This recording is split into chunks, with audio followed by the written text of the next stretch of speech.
Good morning. Sad news.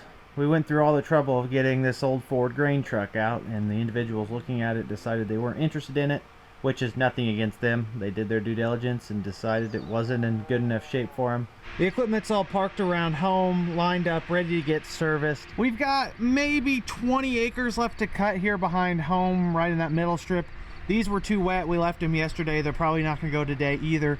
And those in the distance are not ours. I would say once the combines are serviced, the beans are dried off, and we start cutting, we may be out of dry beans pretty quickly today. All of the trucks were loaded last night. We sent them to the elevator first thing this morning. Beans should be testing 12 to 13% wherever they went. We've got 500 bushel left on the cart. When Chris gets back, I'll load that onto the 10-wheeler, send him again. In the meantime, I'll service the grain cart, fuel up the tractor. Regular morning stuff. It could just be because I'm a lazy millennial, but I really wish we'd spent a few $1,000s more and got the hydraulic power cart. Would have been a lot easier. I don't want to turn this thing.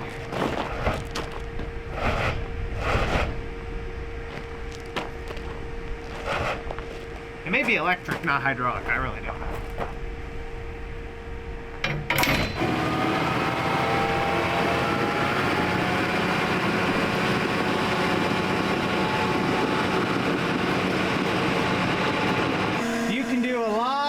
Carton on a full tank of fuel. I'm just a little bit below half, and we've probably cut and picked 400 plus acres on this tank of fuel, so it goes a long way. Picking corn is where you really suck the fuel down because the grain cart's making a lot more trips down and back in the field. Combine's dumping almost every through. Just a lot more bushels overall that creates a fuel strain as well as a logistical strain.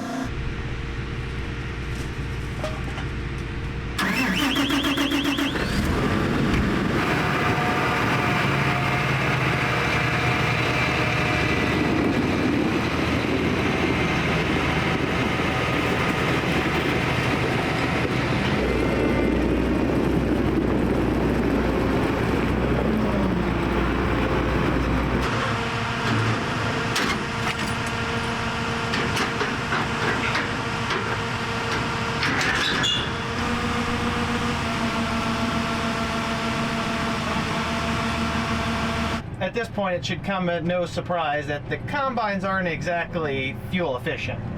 They do a decent job, but when we're cutting these wet beans, we can get upwards of 1.5 gallons an acre. Even in some super tough ones, I've seen machines run 2 gallons an acre.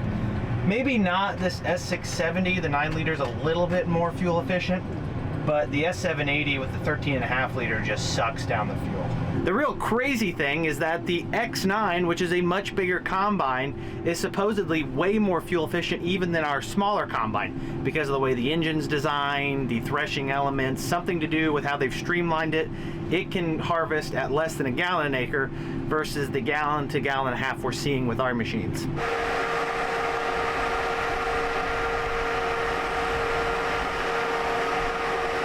How far down was it? It's about a ring.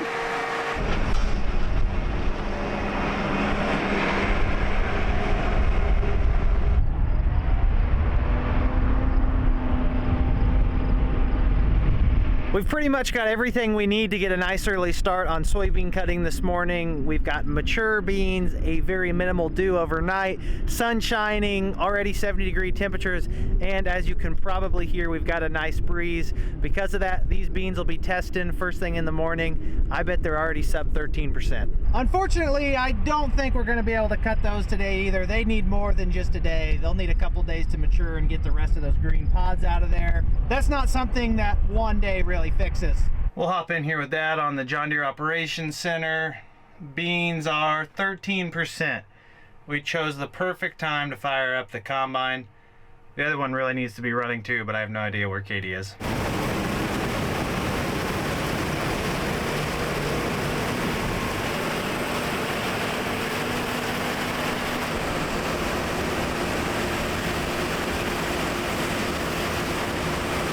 My professional opinion is that they smell a little wetter than 13%.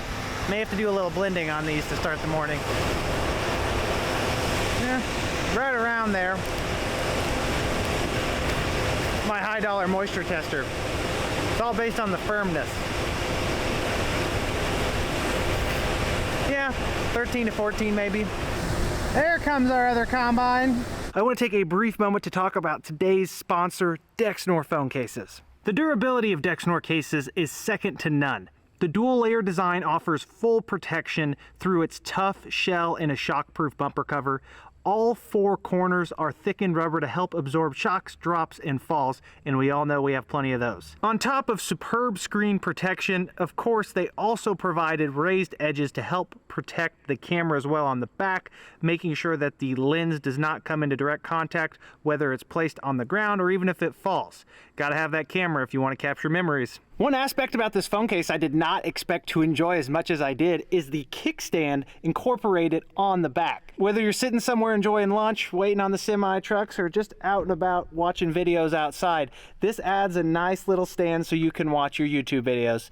On top of that, the stand also serves as a little finger ring, so you can have added grip on the back when you're on the go trying to do two things at once. All of the aforementioned features sure are nice, and on top of that, you've got something that supports wireless charging. It helps dissipate heat if you're in a warm environment, and it's super easy to install. I've been rocking this Dexnor phone case, and I love it. I think you should get one for yourself. Head on over to the link in the description or in the comments below to get started on your order today. Jeff doesn't think they're very wet. This is just a precautionary measure, though.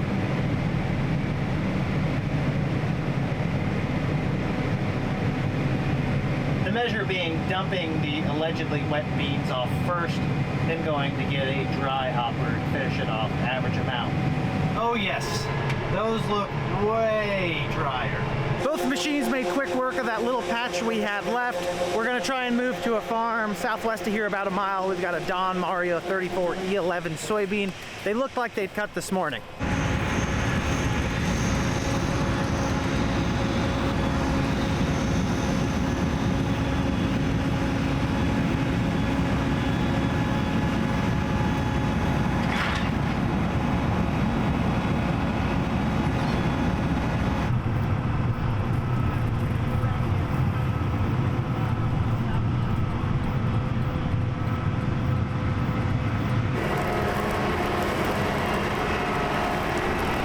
Beep. Ooh, looks like we're gonna be in good company over here. We've got a neighbor cutting beans.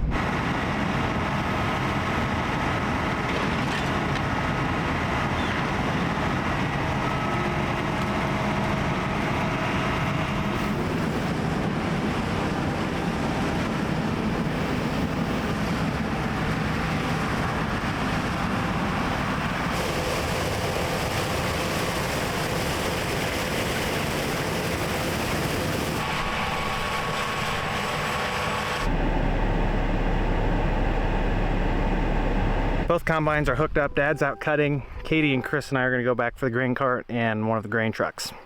Time to go join the rest of the crew back at the other field. Well, we've ran into a slight issue out in this field of 3-4 beans. If you can't tell by the color of Dad's hopper, these beans are a tad bit on the wet side. And by a tad bit, I mean 15 to 16%. Based on a visual estimation, those would never test at the elevator. As a matter of fact, I'm not sure they're completely ripe yet. Yeah, these do look a little green in spots. They didn't look like that this morning, but maybe we just didn't survey enough. Everyone's ending up above it. Find it hard to believe they're that good. See, this spot's dry, but there's so many green ones in there, it makes pulling the trigger and harvesting the full field kind of difficult. There's so many green in there, I'm not sure blending is even possible.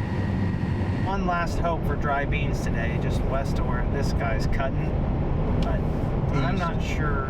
Oh yeah, east. My compass is miscalibrated. There's a few green ones here and there.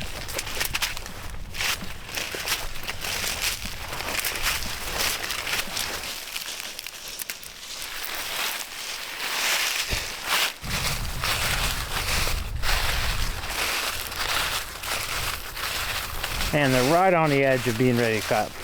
Of course, then you have areas in the field that look like this, a bunch of green pods, and you end up in the same situation you were in the last field. So it's kind of a tough decision here.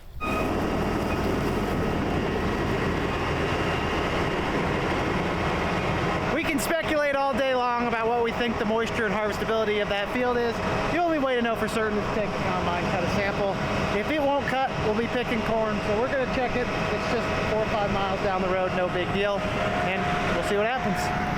The moisture tester is in the field, so we'll have an answer on whether or not these cut pretty shortly. Showing 13 to 14 right now, which is exactly where I had pegged them. Dad thought they were 11 to 12%. I'm sure they're a hair drier if we were to take them to the elevator, so we will probably be cutting those. I told you they were 14 to 15 in spots. I'm sure there's dry ones too. Got both combines at the field right now, chewing through these beans, estimating that they're running 13 to 14% moisture. We're not entirely sure because Jeff hasn't got his outbound ticket at the elevator yet to see where they probed it at moisture-wise. Both combines are running. This isn't a huge field. It's those 35 T15 enlist soybeans that we were cutting yesterday and first thing this morning. Appear to be yielding about on par with the rest of the field so far. Everything's pretty much falling into that 70 to 80 bushel an acre dry mark.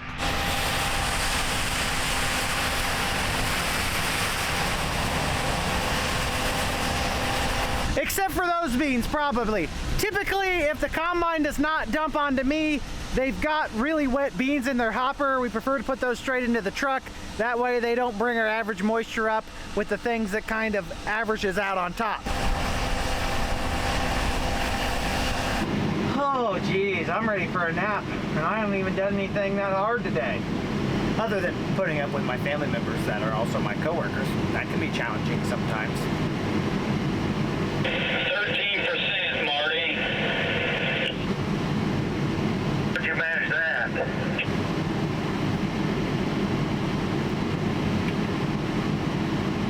Even a blind squirrel finds a nut every once and again. Got a little close to running over there, Katie. This one's about wrapped up.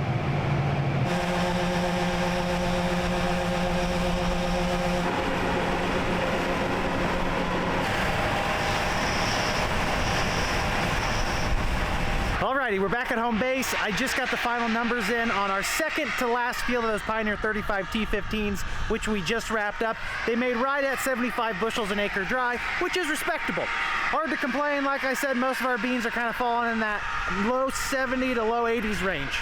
Unfortunately, our other fields of the 35 T15s are not ready to cut, along with any of our other varieties of soybeans at this point.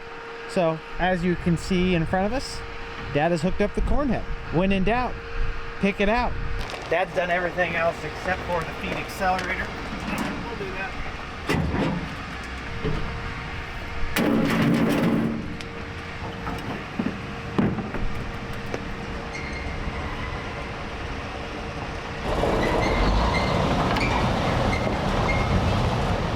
It says the corn and everything went back to where it was.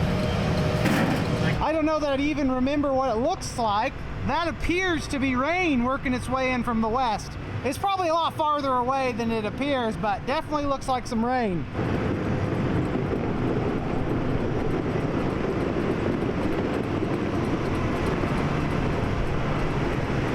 Dad's headed about a half mile to the south to pick some 113-day corn. First stuff we planted. We're going to be putting it in our bin. Typically, we don't like to do that until it's sub 18%. Really, you can go higher than that, but the higher the moisture is you put it in at, and the warmer it is outside, the less calendar time you have before the grain goes bad. 18 to 20% is really not a huge deal. You'd want to keep a close eye on it. We prefer not to do that. Let Mother Nature take a few points out of there so we don't have to use as much electricity with our fans and yada, yada, yada.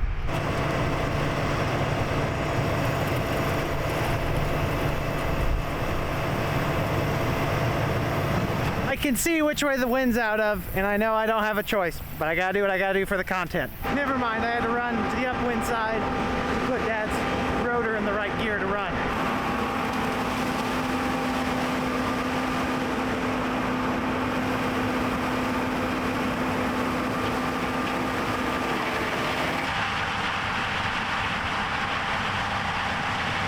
Hop on board with the monitor here. 16% instant, 17, 17. It's not updating very quickly. 17.7, 18, 17. Obviously, he's barely even dipped his toes in the field. He's made a 100-yard pass so far. On the 2 fields we picked previous to this one a couple days ago, we were consistently about a ½ point higher on moisture versus the elevator probe on this combine. So if it's showing 17 to 18, we could probably say 16.5 to maybe 17.5, which is definitely acceptable to put in the bin, especially if we don't have any dry beans to cut. Okay, you're gonna have to stay with me right here. We have a few different things going on. Dad and I are gonna be setting an auger to one of these corn bins, and Katie is currently cutting some of these Pioneer 35 T15s we left behind the farm because they were too wet. So a few moving parts right now. And then we got a neighbor over there, Kevin. He's cutting some of his beans. They look pretty dry.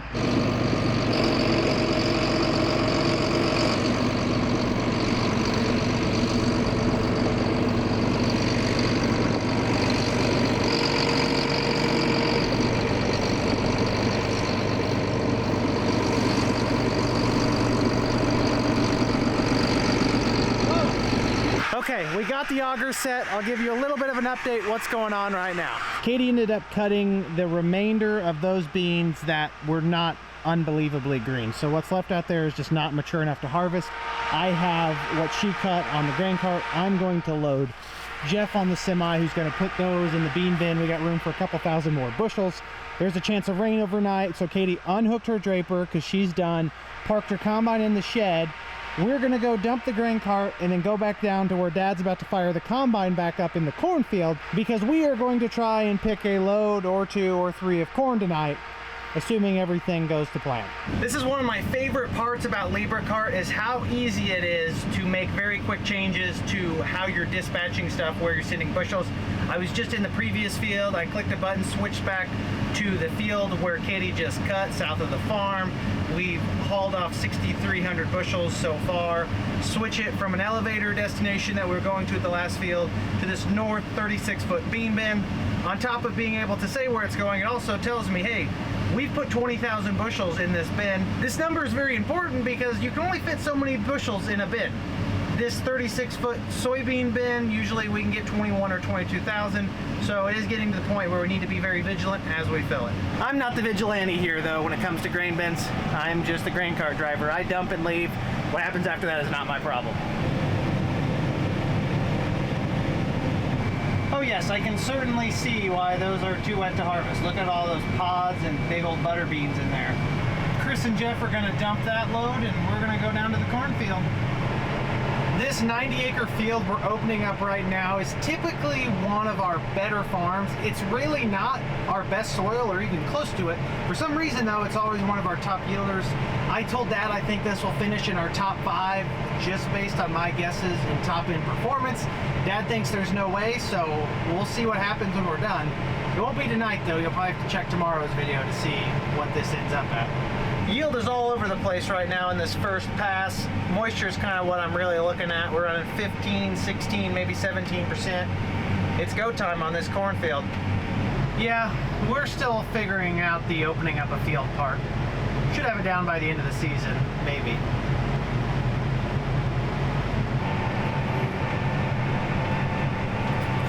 Are you wanting me to stop or you want me to turn around?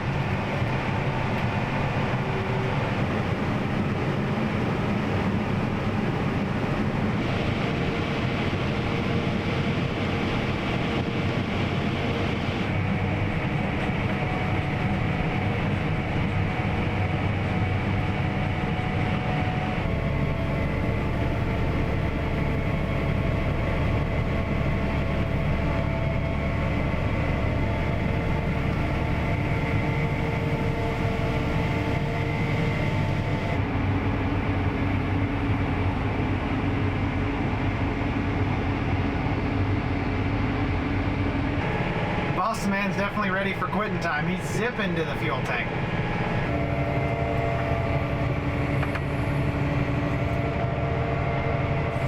Okay everyone, there's a slight chance of a ½ inch of rain overnight, so the combines are pulled inside. If it does rain, it'll take at least a 2-inch rain to keep us out of the field tomorrow. We may have to shut down for first few hours, which we're gonna have to kill some time anyways, to set up the drive over and everything here to this south corn bin so we can efficiently unload the trucks. I will believe the rain when I see it, because we've had about, I don't know, a 1 out of 50 success rate this summer for rainfall events. That's okay. No reason to get frustrated with Mother Nature. She calls the shots. I'm going to take off for the night, everyone. As always, I greatly appreciate every single one of you continuing to tune in and support the channel. Your viewership means the world to me. I'll catch you all in the next episode. Until then, make sure you like the video if you enjoyed it, subscribe if you want to see more, and comment down below if you have any questions. You know I love to talk about farming. Have a great day, everyone. Peace!